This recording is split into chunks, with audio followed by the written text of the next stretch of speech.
New clothes carry promise. A jacket can make you look successful. A pair of shoes can bridge the gap between who you are and who you want to be.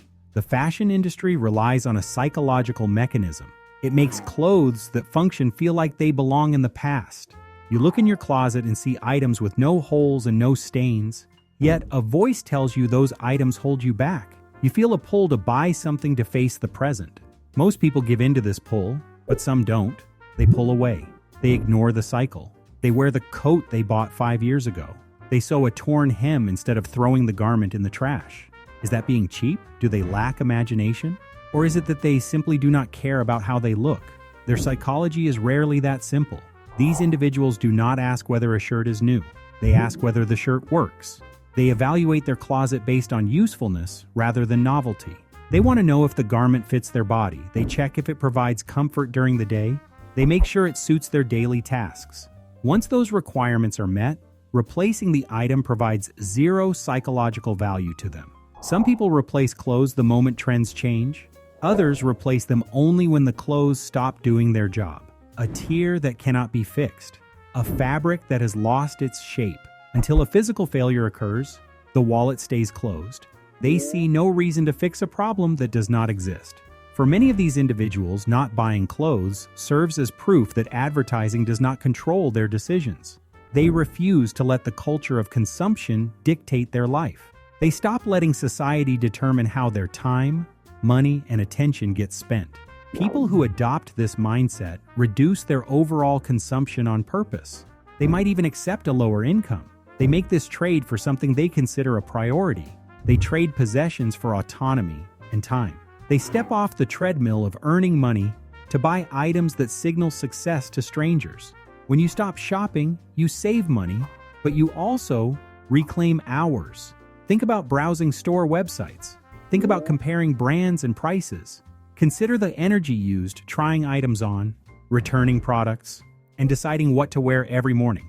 A large wardrobe gives you more clothing options, but a small wardrobe gives you more time outside of it.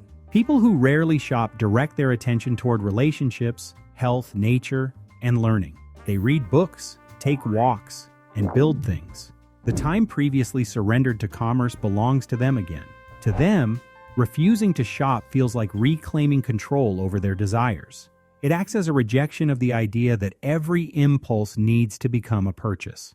Their identity builds around this independence from consumer pressure. Saving money in this context represents freedom rather than sacrifice. They see shopping as an opportunity cost. Every hour spent searching for an outfit is an hour they cannot spend on a hobby or a friend. When you stop looking at clothes, you start looking at the rest of your life. You notice the projects you left unfinished and the conversations you cut short. Fashion marketing thrives on creating a gap in your mind. It creates a gap between your current self and a future self. It dictates that your wardrobe lacks something. It makes you compare your appearance to an imagined version of yourself. This manufactured dissatisfaction maintains your desire for the next purchase. You buy a sweater to feel confident. The confidence fades in a week. The cycle repeats. But people who step away from shopping experience weaker urges to browse stores. They feel fewer wants. They no longer view a trend as evidence that something is missing from their lives. Instead, they rely on a stable, personal style. Personal style differs from fashion. Fashion changes according to external cycles. It dictates the acceptable colors and silhouettes of the season. It tells you what to abandon.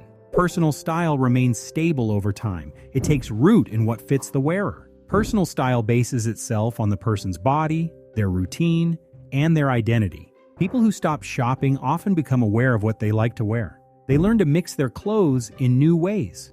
They develop a clearer aesthetic. Their closets stop functioning as a storage space for a future self. Instead, the closet becomes a reflection of the person they are right now. People who know their style don't need trends to tell them who to become. Repetition in clothing signals self-knowledge. It does not signal a lack of imagination. The person prefers being recognizable over being updated. They find comfort in presenting the same face to the world day after day.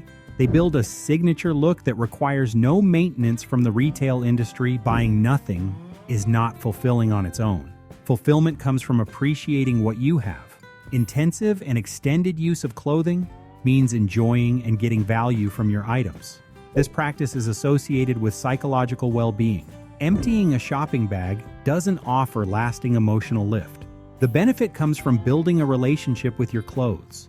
By extension, you build a relationship with your body.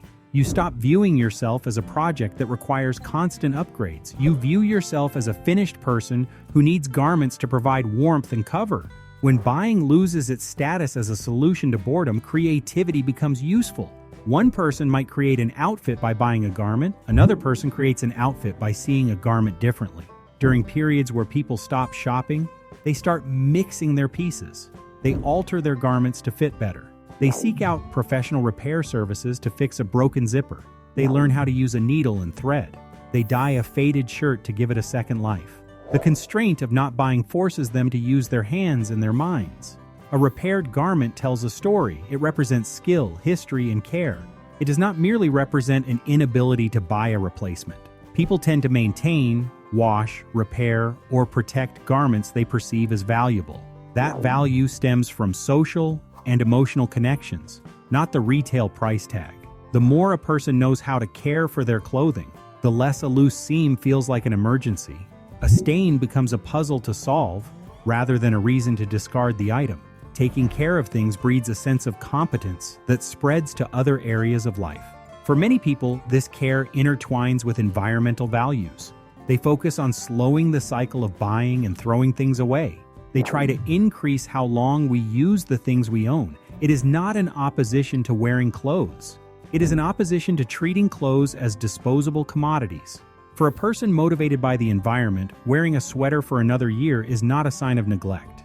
It acts as participation in a different economic system. The shirt becomes evidence that the person lives in alignment with their principles. They view a long-lasting wardrobe as an act of resistance against a system that produces waste. They measure their impact by what they keep out of the landfill. We must also understand that buying little can reflect different economic realities. Someone who cannot afford clothing experiences this restriction as a source of embarrassment. They feel a sense of deprivation because the choice was forced upon them by their bank account. Conversely, someone with financial means who abstains experiences something else. They experience a sense of autonomy, pride, or relief. The reality of minimalism shifts when the empty shopping bag is a choice rather than an imposition. A person who rarely buys clothes is not one stereotype. They might hate waste. They might seek freedom. Or they might simply be navigating financial constraints. But when this choice is voluntary, it signifies a shift in the person's identity. A shift that separates their identity from the treadmill of acquiring things. Outfits stop feeling like proof that life is moving forward. Instead, the momentum is found in relationships, skills, and experiences. They realize they are here, and they are enough.